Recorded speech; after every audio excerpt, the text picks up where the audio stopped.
नील नदी दुनिया की सबसे प्राचीनतम नदियों में से एक है। जब से इंसानी बस्ती और सभ्यता का विकास हुआ है तब से नील नदी का उल्लेख मिलता है।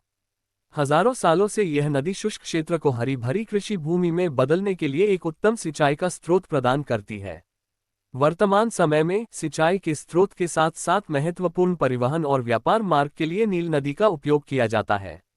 नील नदी दुनिया की सबसे लंबी नदी है जिसकी लंबाई लगभग 6,650 किलोमीटर है। नील नदी दक्षिण से उत्तर की ओर बहती है।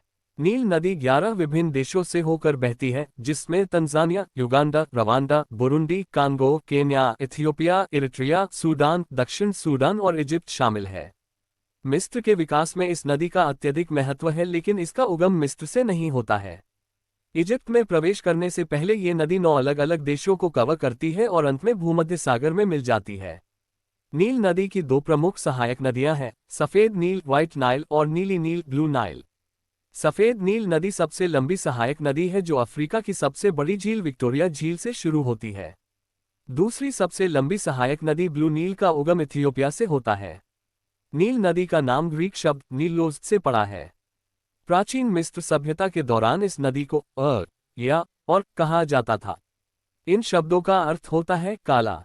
नील नदी दरियाई घोड़े, मगरमच्छ, मछलियां जैसे विभिन्न वन्यजीवों का घर है। नील नदी में अफ्रीका के सबसे मगरमच्छ पाए जाते हैं। प्राचीन मिस्रवासियों ने नील नदी के किनारे अपनी सभ्यता का निर्माण किया और नील नदी का उनकी संस्कृति और धर्म में अहम योगदान था। 1960 के दशक में नील नदी असवान बांध का निर्माण किया गया ताकि नील नदी का प्रवाह नियंत्रित किया जा सके, आने वाली बाढ़ से बचा जा सके और सिंचाई के लिए पानी उपलब्ध कराना इसका उद्देश्य था। इजिप्ट को नील नदी का उपहार कहा जाता है। यह नदी मिस्र की जीवनदाहिनी लाइफलाइन ऑफ इजिप्ट है।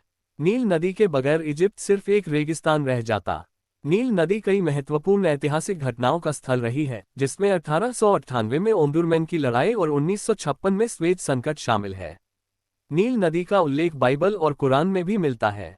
नील नदी प्रदूषण, जलवायु परिवर्तन और अत्यधिक जनसंख्या सहित कई सारे खतरों का सामना कर रही है।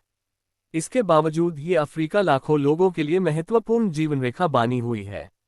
नील नदी के आसपास का क्षेत्र बहुत उपजाऊ है। इस क्षेत्र में गेहूं, कपास और कागज का पौधा पपायरस की मुख्य फसलें उगाई जाती है।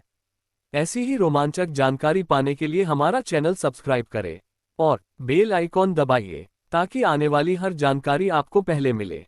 और हाँ, लाइक शेयर करना मत भूलें।